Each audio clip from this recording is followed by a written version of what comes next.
Gözəl sualdır. Bilirsiniz, elm texnologiya çox inkişaf edir. Dünyada da ən çox, xüsusən qərbdə xərçəng və xəstəlik araşdırma ən çox maddi olaraq yatırım yapılan süd vəzisidir və çox gözəl müalicələr, çox gözəl dərmanlar və texnologiya inkişaf edəcək. Ən önəmli faktor psixolojik olaraq bir orqanın alınması olduğu üçün artıq dünyada son illərdə süd vəzisi qoruyucu cərrahiyyə artıq qızıl standart halına gəlmişdir. Xüsusən radioterapiyanın, kimyaterapiya və o hədəfə yönəlik hormonoterapiya və s.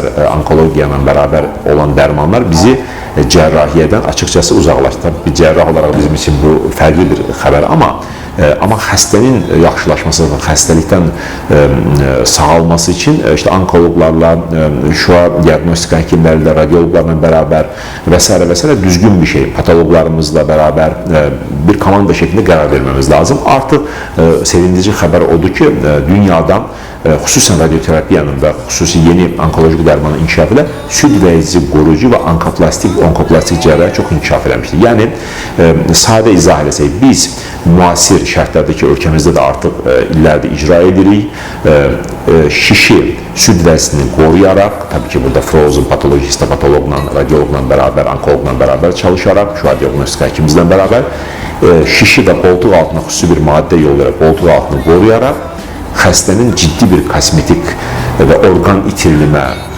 qayğısını götürərək süd vəzisi qoruyucu və onkoplastik yöntəmlərlə, rekonstruksiya yöntəmi ilə biz şişi ortadan götürürük. Bu da xəstəmizin, qadın xəstələrimizin psixoloji bir orqan itirmə travmasının qarşısına geçir. Tabii ki, uyğun bir xəstədə, hər xəstədə bu olmur.